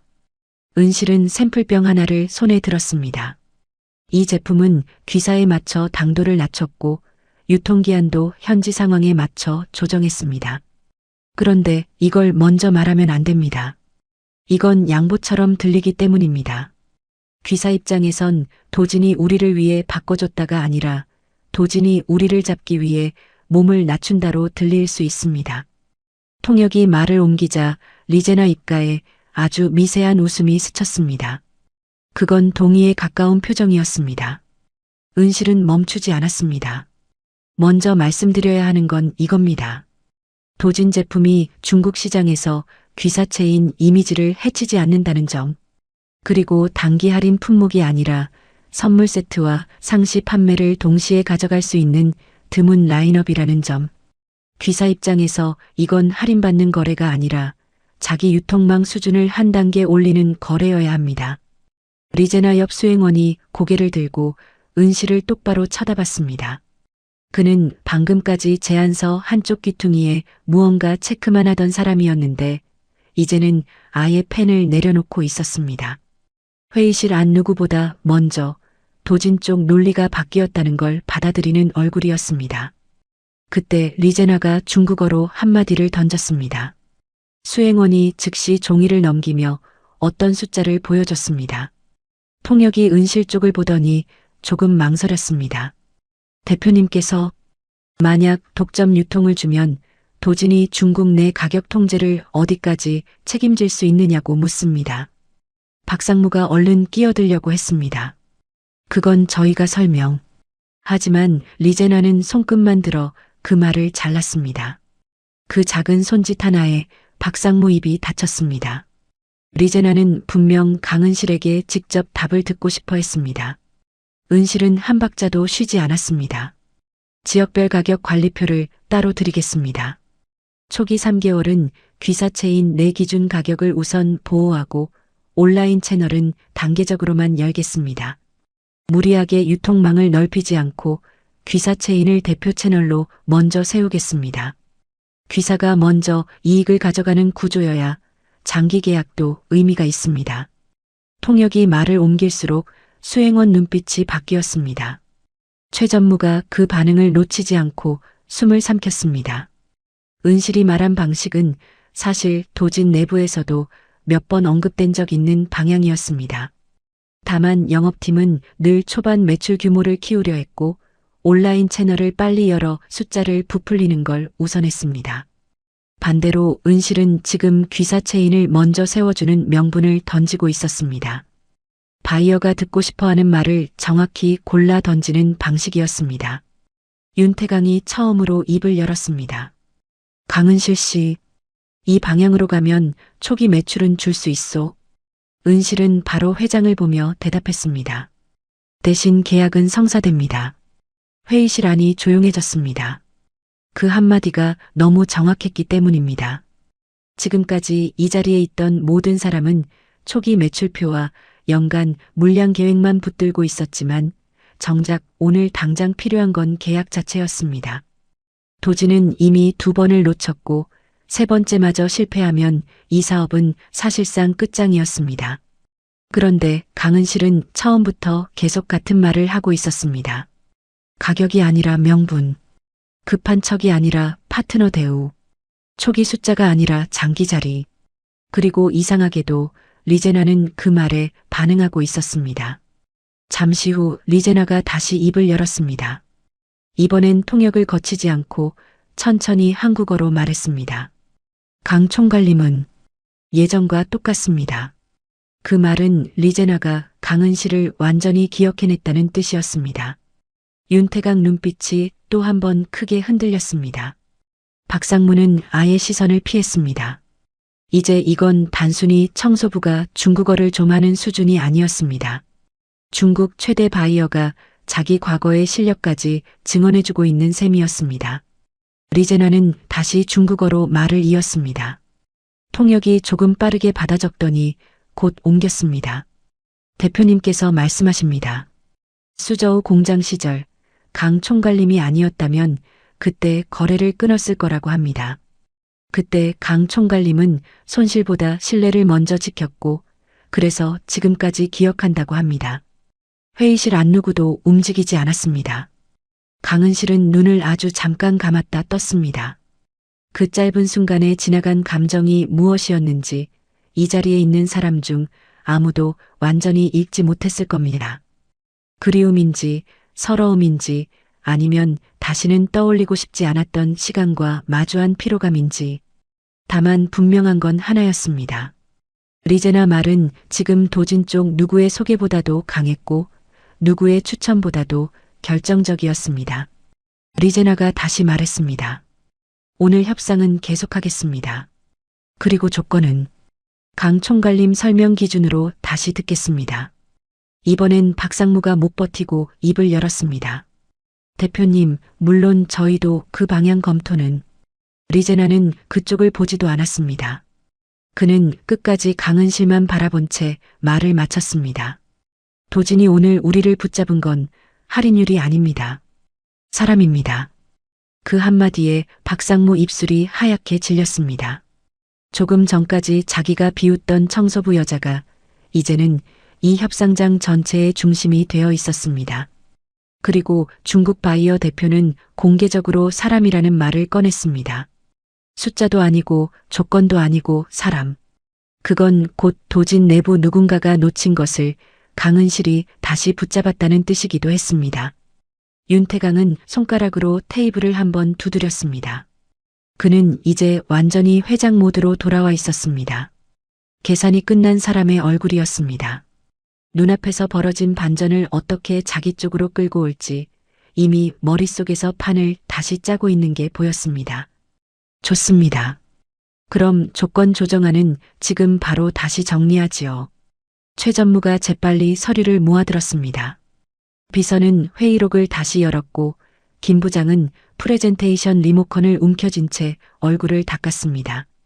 회의실이 다시 돌아가기 시작했습니다. 다만 이번엔 중심이 완전히 달랐습니다. 강은실은 여전히 회색 조끼 차림 그대로였지만 누구도 그녀를 미화원으로만 보지 않았습니다. 그리고 그 사실이 제일 괴로운 사람은 박상무였습니다. 그는 억지로 표정을 다잡고 있었지만 눈빛은 분명 흔들리고 있었습니다. 지금 이 상황이 자기한텐 단순한 체면, 손상이 아니라는 걸 알기 시작한 얼굴이었습니다. 형 박성호의 이름, 수저우 공장, 강 총괄. 그 연결고리를 그는 누구보다 빨리 떠올렸을 가능성이 컸습니다. 왜냐면 박상무는 오래전부터 형이 수저우 공장 얘기를 극도로 꺼려한다는 걸 알고 있었으니까요. 강은실도 그걸 모를 리 없었습니다. 그녀는 서류를 정리하는 사람들 사이에서 잠깐 박상무를 바라봤습니다. 정말 짧은 시선이었지만 그 안엔 긴 세월 눌러둔 기억이 다 들어 있었습니다. 박성우가 웃으며 사직서를 내밀던 날, 자기 이름이 보고서에서 지워지던 밤, 서울 본사복도에서 혼자 벽을 짚고 울던 시간, 그 모든 기억이 박상무 얼굴 위로 겹쳐졌습니다. 하지만 은실은 아무 말도 하지 않았습니다. 지금은 복수보다 일이 먼저였습니다. 이 순서를 무너뜨리면 다시 예전의 강은실이 아니게 되는 걸 그녀 자신이 제일 잘 알고 있었으니까요. 리제나가 마지막으로 조용히 덧붙였습니다. 강 총괄님, 오늘 끝나고 따로 이야기할 수 있겠습니까? 은실은 잠시 그를 바라보다 짧게 고개를 끄덕였습니다. 예. 그 대답과 함께 회의실 안 또 다른 판이 조용히 깔리기 시작했습니다. 계약이 성사되면 끝나는 일이 아니었습니다. 수저우 공장에서 지워졌던 이름이 다시 살아난 이상 그 이름을 왜 지워야 했는지도 결국 드러날 수밖에 없었습니다. 그리고 그 중심엔 여전히 이 건물 어딘가에서 자기 자리인 듯 앉아있는 박성우가 있었습니다. 중성무역 대표단이 회의실을 나설 때까지만 해도 도진그룹 쪽 사람들은 방금 자기들 눈앞에서 무슨 일이 벌어진 건지 제대로 정리하지 못하고 있었습니다. 불과 1시간 전까지만 해도 이번 협상은 거의 끝난 판처럼 보였습니다. 세 번째 만남이었고, 세 번째로 같은 표정이 나왔고, 세 번째로 리제나는 자리에서 일어날 준비를 하고 있었습니다. 그런데 지금은 달랐습니다.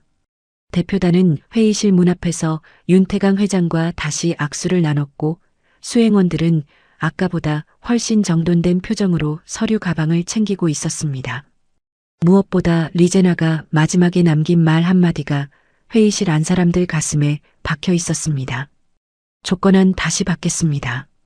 오늘 방향은 좋았습니다. 그건 사실상 실패 직전이던 협상을 다시 살려놓았다는 뜻이었습니다. 대표단이 엘리베이터 쪽으로 완전히 사라지자마자 회의실 문이 조용히 닫혔습니다.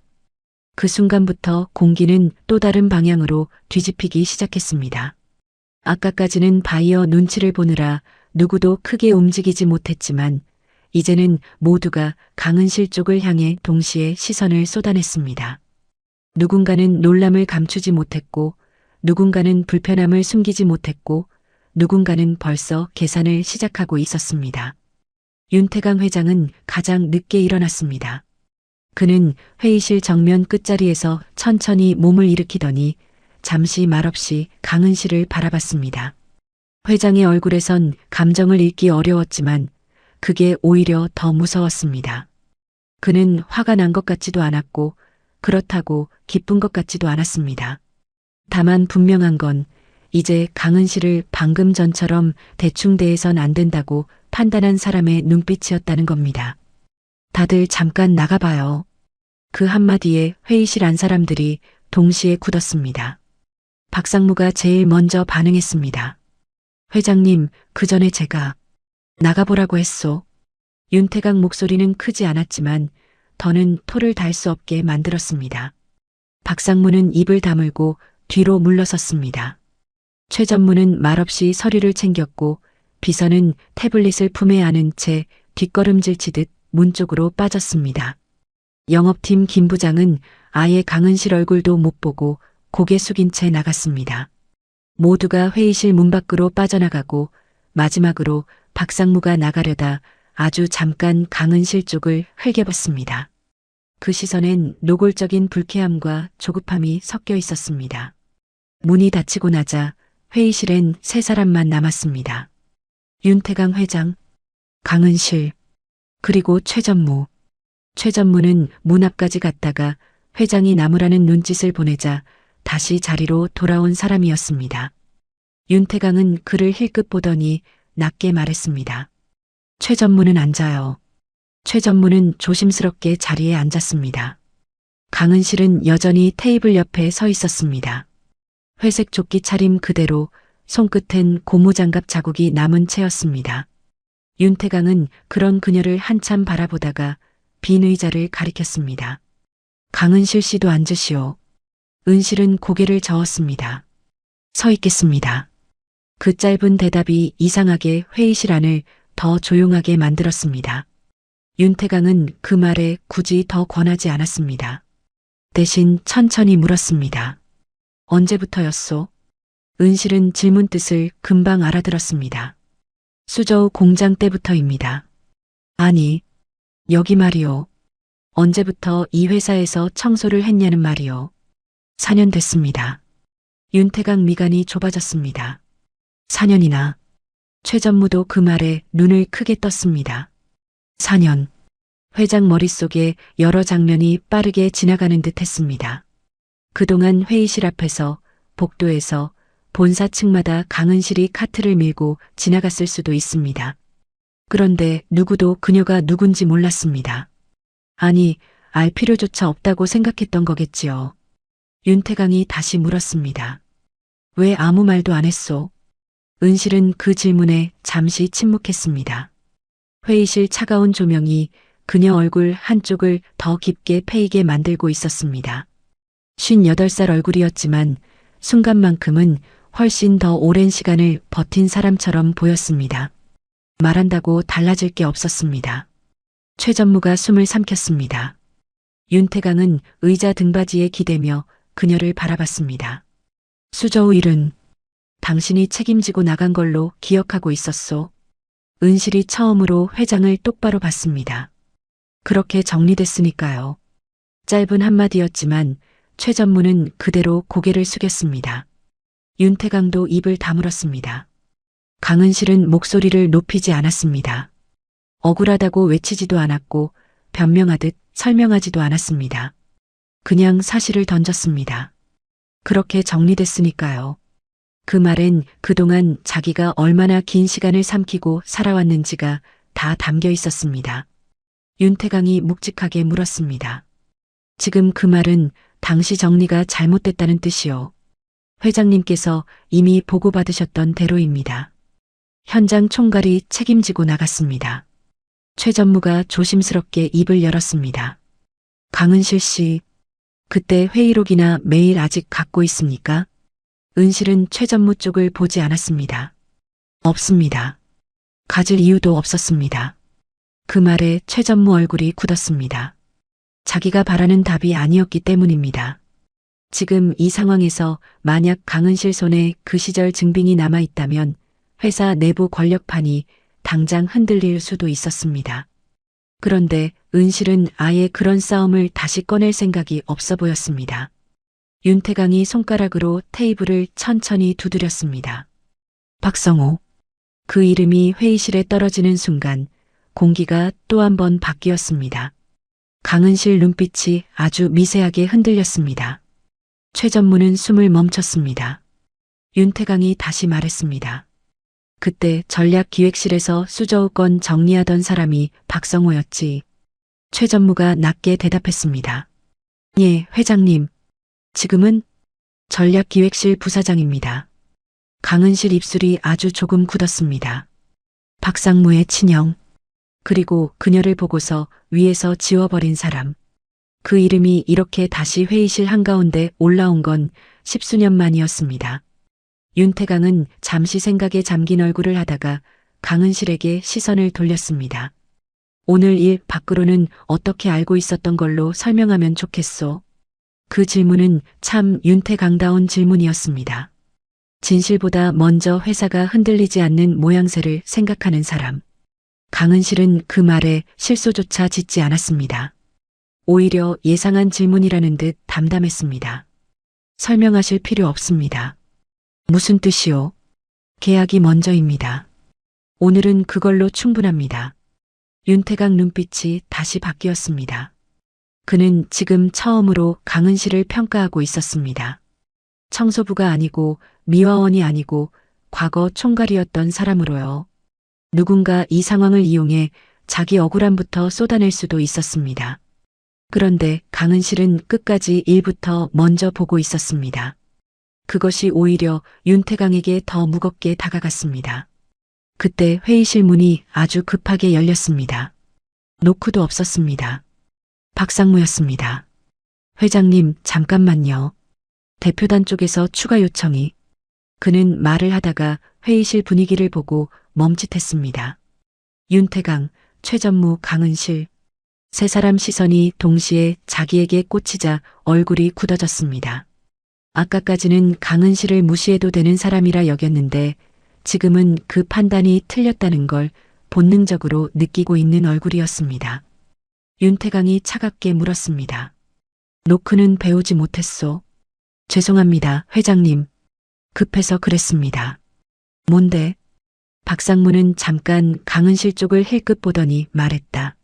리 대표 쪽에서 중국 내 독점 유통 범위 조정 안 하고 가격 통제 기준표를 오늘 안에 받아보고 싶다고 합니다. 그리고 강 총괄 아니 강은실 씨가 직접 설명해 줄 수 있는지 물었습니다. 그 순간 박상무는 자기 입으로 강 총괄이라는 말을 거의 뱉을 뻔했습니다. 자기 자신도 모르게 과거 호칭이 튀어나오려 했던 겁니다. 회의실 안 누구도 그걸 놓치지 않았습니다. 윤태강이 아주 천천히 말했다. 강은실 씨가 직접 설명한다. 문제 있소? 박상무 턱이 굳었습니다. 아닙니다. 다만 대외적으로 정리할 문제가 있어서. 대외적 정리는 내가 하오. 윤태강이 그렇게 자른 뒤 강은실을 향해 물었습니다. 할 수 있겠소? 은실은 짧게 대답했습니다. 할 수 있습니다. 좋소. 그럼 오늘 추가 협상은 강은실 씨 중심으로 다시 짜겠소. 최 전무는 그 말이 어떤 의미인지 금세 알아들었습니다.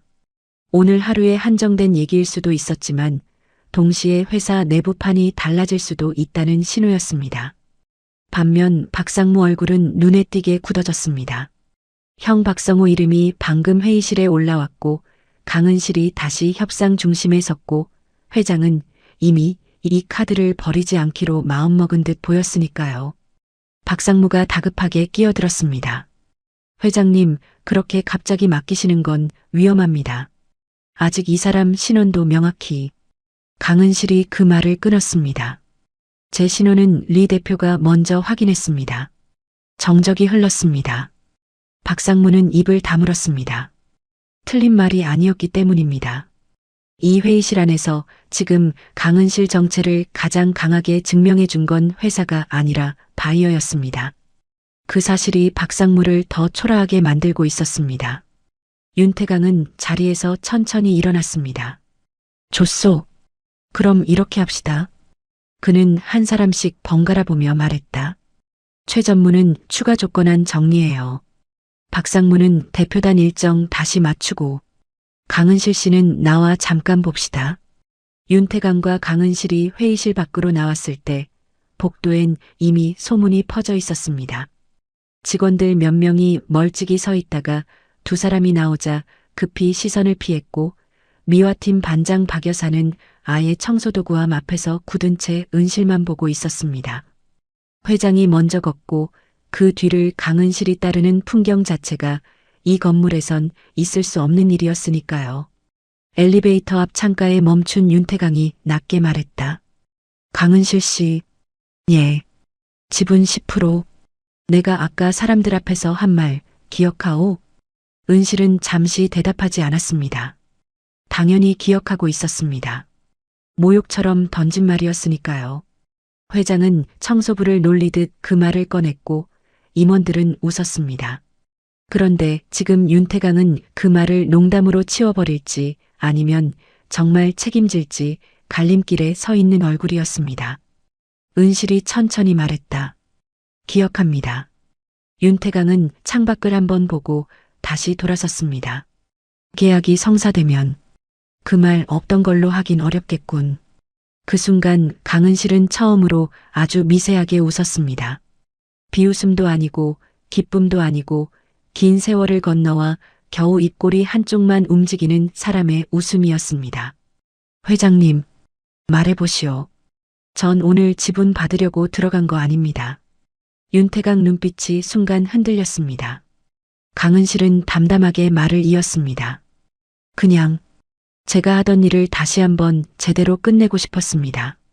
그 말은 윤태강에게 생각보다 깊게 들어간 듯 했습니다. 그는 한동안 말이 없었습니다. 눈앞에 선 여자가 지금 자기와 흥정을 하는 게 아니라는 걸 너무 늦게 깨달은 사람처럼 보였습니다. 그러다 아주 낮게 말했다. 그래서 더 무겁군. 강은실은 아무 대꾸도 하지 않았습니다. 멀리서 박상무가 전화기를 붙든 채 이쪽을 보고 있었습니다. 형 박성호에게 걸었는지 다른 임원에게 상황을 전하는지 알 수 없었지만 얼굴은 완전히 굳어 있었습니다.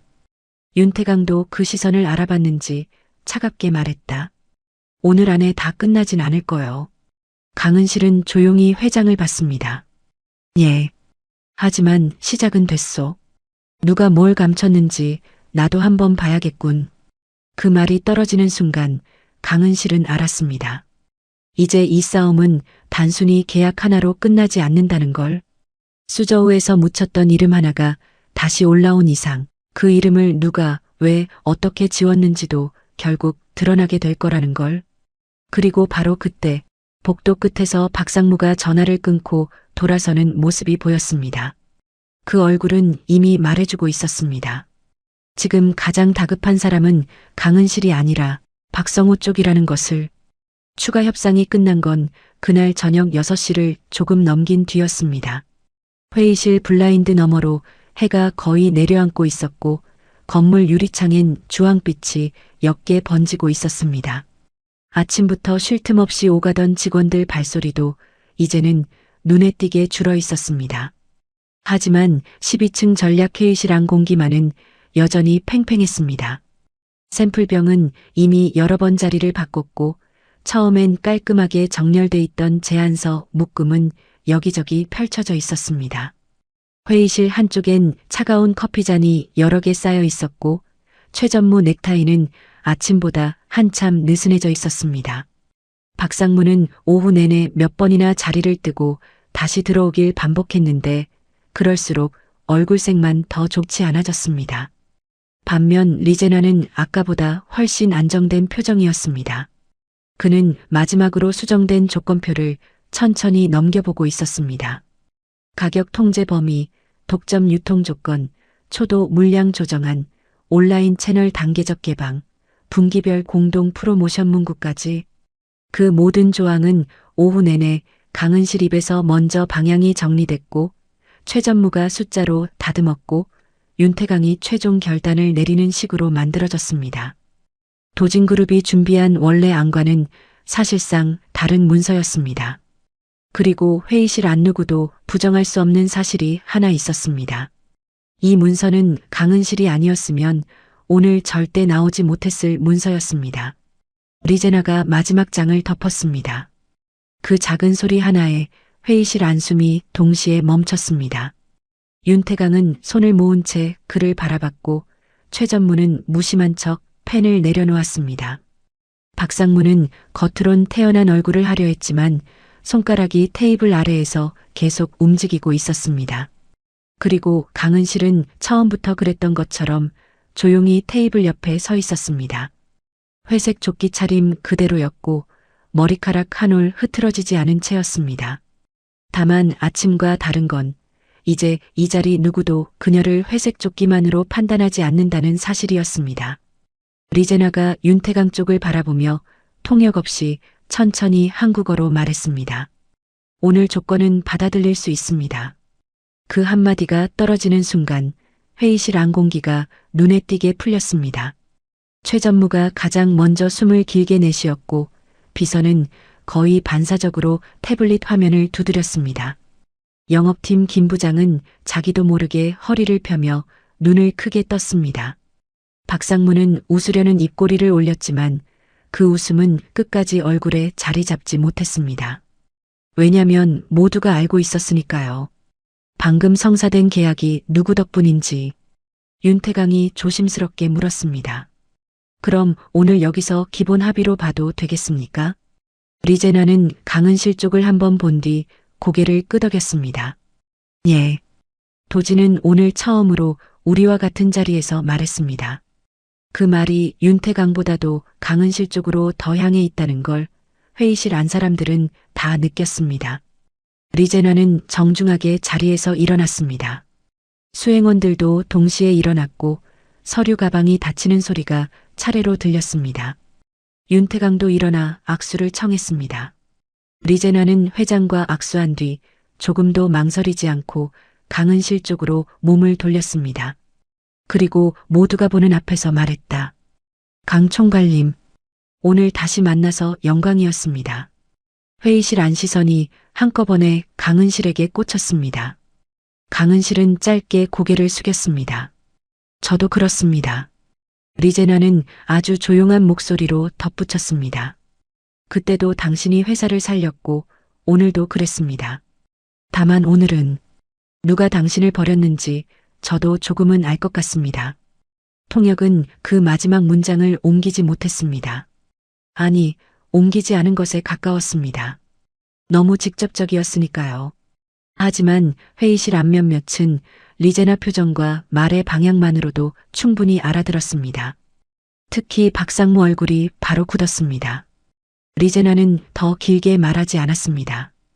윤태강과 마지막 인사를 나눈 뒤 대표단과 함께 회의실을 빠져나갔습니다. 문이 닫히고 엘리베이터 쪽 발소리가 완전히 멀어질 때까지 회의실 안 누구도 먼저 입을 열지 못했습니다. 가장 먼저 침묵을 깬 사람은 윤태강이었습니다. 그는 회의실 문이 완전히 닫힌 걸 확인한 뒤 천천히 고개를 돌려 박상무를 바라봤습니다. 박상무. 예, 회장님. 형하고는 자주 연락하나? 질문은 짧았지만 회의실 공기가 다시 조여들었습니다. 박상무 얼굴이 아주 조금 흔들렸습니다. 그는 애써 담담한 표정을 유지하며 대답했습니다. 가족이니 연락은 합니다. 윤태강이 한 걸음도 움직이지 않은 채 다시 물었습니다. 수저우 건으로도 연락하나? 이번엔 최 전무가 먼저 숨을 삼켰습니다. 김 부장은 이 자리에 있으면 안 될 대화를 듣고 있다는 걸 깨달은 얼굴이었고 비서는 태블릿을 꼭 끌어안은 채 시선을 바닥으로 내렸습니다. 강은실은 말없이 윤태강만 바라보고 있었습니다. 박상무가 입꼬리를 억지로 움직였습니다. 회장님, 그 일은 오래전 정리된 일 아닙니까? 윤태강이 처음으로 목소리를 차갑게 깔았습니다. 정리됐는지 덮였는지 그걸 이제부터 보겠다는 거요. 박상무 얼굴에서 웃음기가 완전히 사라졌습니다. 회장님, 지금 이 중요한 날에 과거 일까지 꺼내시는 건 오늘이 중요하니까 꺼내는 거요. 윤태강은 테이블을 천천히 한번 짚고 말을 이었습니다. 내가 방금 뭘 봤는지 압니까? 우리 회사 임원들은 3번을 놓친 계약을 청소 카트를 밀던 미화원이 살려냈소. 그런데 그 미화원을 중국 바이어는 총괄로 기억하고 있었고 정작 우리 회사는 4년 동안 본사 바닥 닦게 하고도 몰랐소. 그 말은 회의실에 있는 누구도 반박할 수 없는 사실이었습니다. 박상무는 결국 강은실 쪽으로 시선을 돌렸습니다. 그 눈빛엔 분노와 조급함 그리고 아주 진한 경계가 뒤섞여 있었습니다. 하지만 강은실은 그 시선을 피하지 않았습니다. 아주 오래전 복도에서 웃으며 사직서를 내밀던 박성우 얼굴이 박상무 위로 겹쳐졌지만 그녀는 아무 말도 하지 않았습니다. 윤태강이 직접 묻고 있었고 지금은 그 순서를 깨지 않는 게 더 중요했으니까요. 윤태강이 최 전무에게 말했다. 수저우 공장 당시 보고서, 결제선, 납품업체 변경안, 회의로 전부 다시 올리시오. 최 전무가 자리에서 바로 일어나듯 허리를 세웠습니다. 예, 회장님. 그리고 전략기획실 박성우 부사장. 내일 아침 첫 일정으로 보자고 하시오. 이제 박상무 얼굴엔 더는 감출 것도 남지 않았습니다. 회장님, 형은 지금 이 일과 상관없습니다. 윤태강 시선이 날카롭게 돌아갔습니다. 그건 내가 판단하오. 짧고 무서운 한마디였습니다. 회의실 안 공기가 다시 한번 완전히 가라앉았습니다. 누구도 더 끼어들 수 없다는 걸 알았습니다. 박상무는 입술을 깨물고 말문을 닫았습니다. 비서는 조심스럽게 고개를 끄덕였고 최 전무는 이미 머릿속으로 필요한 자료 목록을 정리하는 얼굴이었습니다. 그때 윤태강이 천천히 강은실 쪽으로 몸을 돌렸습니다. 강은실 씨, 예. 내가 아까 사람들 앞에서 뭐라고 했는지 기억하지요. 강은실은 짧게 대답했습니다. 기억합니다. 계약만 따오면 지분 10%, 내 이름 걸고 준다고 했소. 회의실 앞 몇몇 얼굴이 동시에 굳었습니다. 이제 그 말을 진짜로 꺼낼 줄은 몰랐던 겁니다. 아침엔 조롱이었고, 복도에선 기세였고, 회의실에선 다들 잊은 척하고 있던 말이었습니다. 그런데 지금 윤태강은 그걸 공식적으로 다시 꺼내고 있었습니다. 강은실은 아무 말도 하지 않았습니다. 윤태강이 말을 이었습니다. 그 말 농담으로 시작한 건 맞소? 하지만 사람들 앞에서 한 말이고 오늘 결과도 나왔소. 그는 잠시 말을 멈췄다가 덧붙였습니다. 그래서 철회하진 않겠소. 비서 눈이 커졌습니다.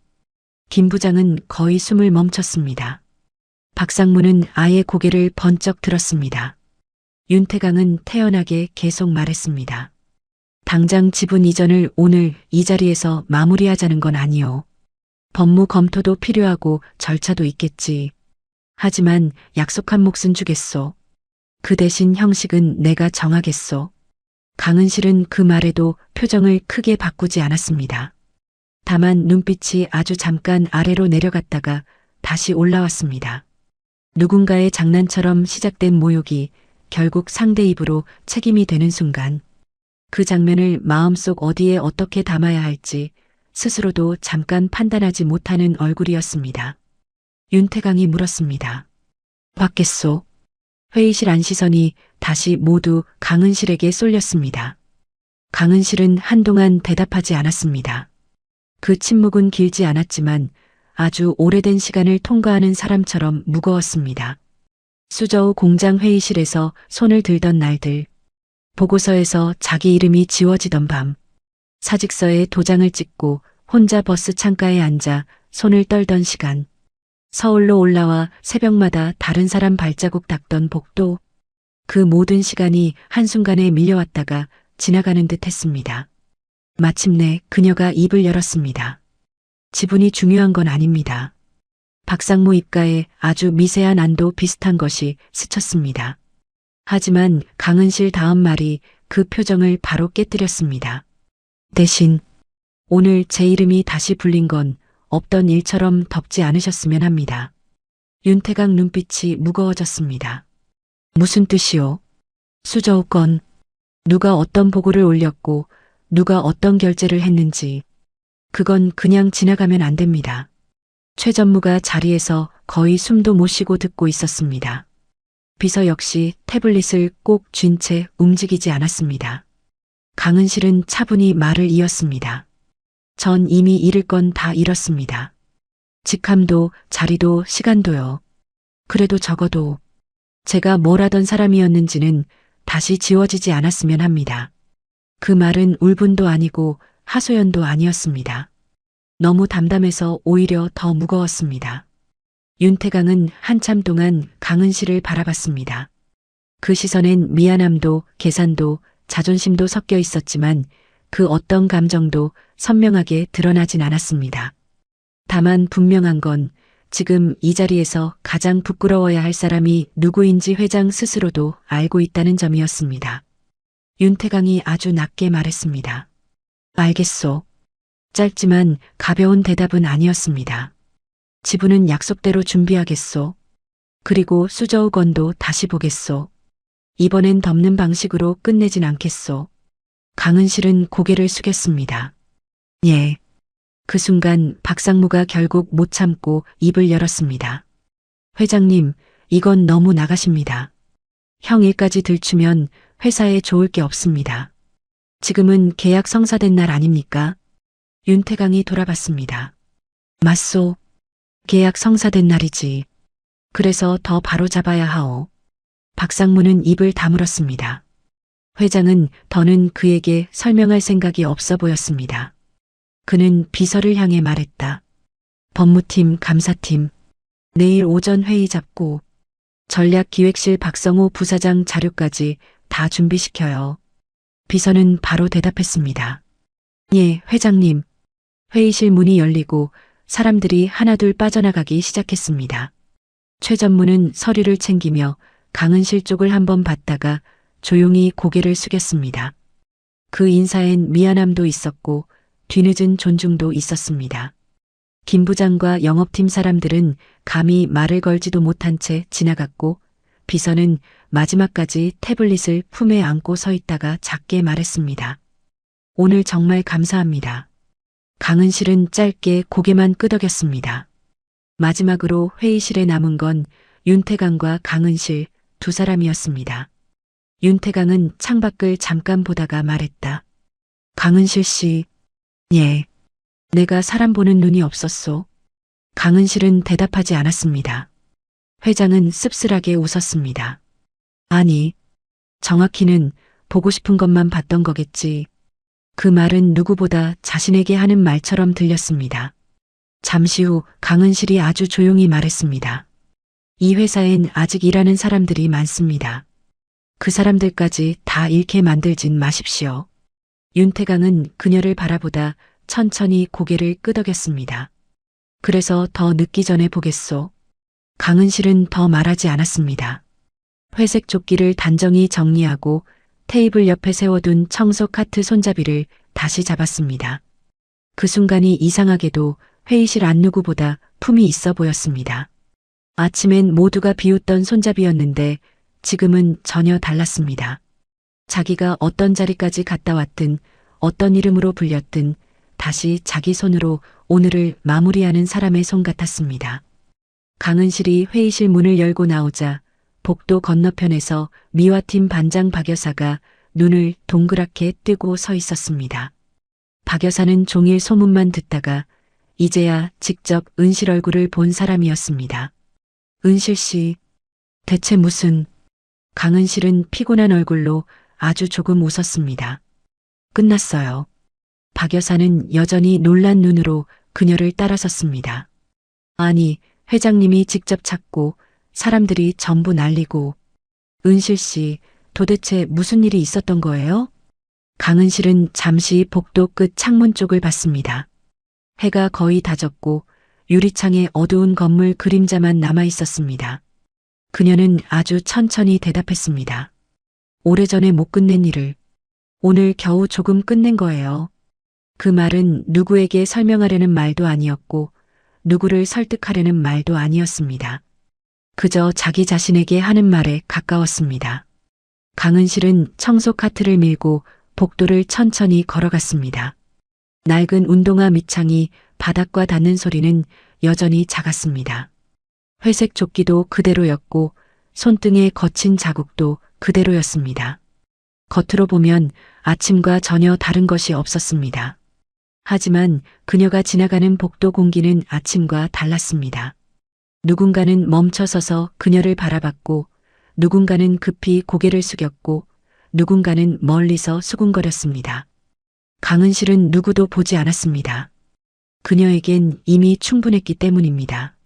오늘 중국 최대 바이어는 그녀 이름을 기억해냈고 회장은 자기 입으로 한 약속을 거두지 못했으며 그녀를 지웠던 시간은 다시 열리기 시작했습니다.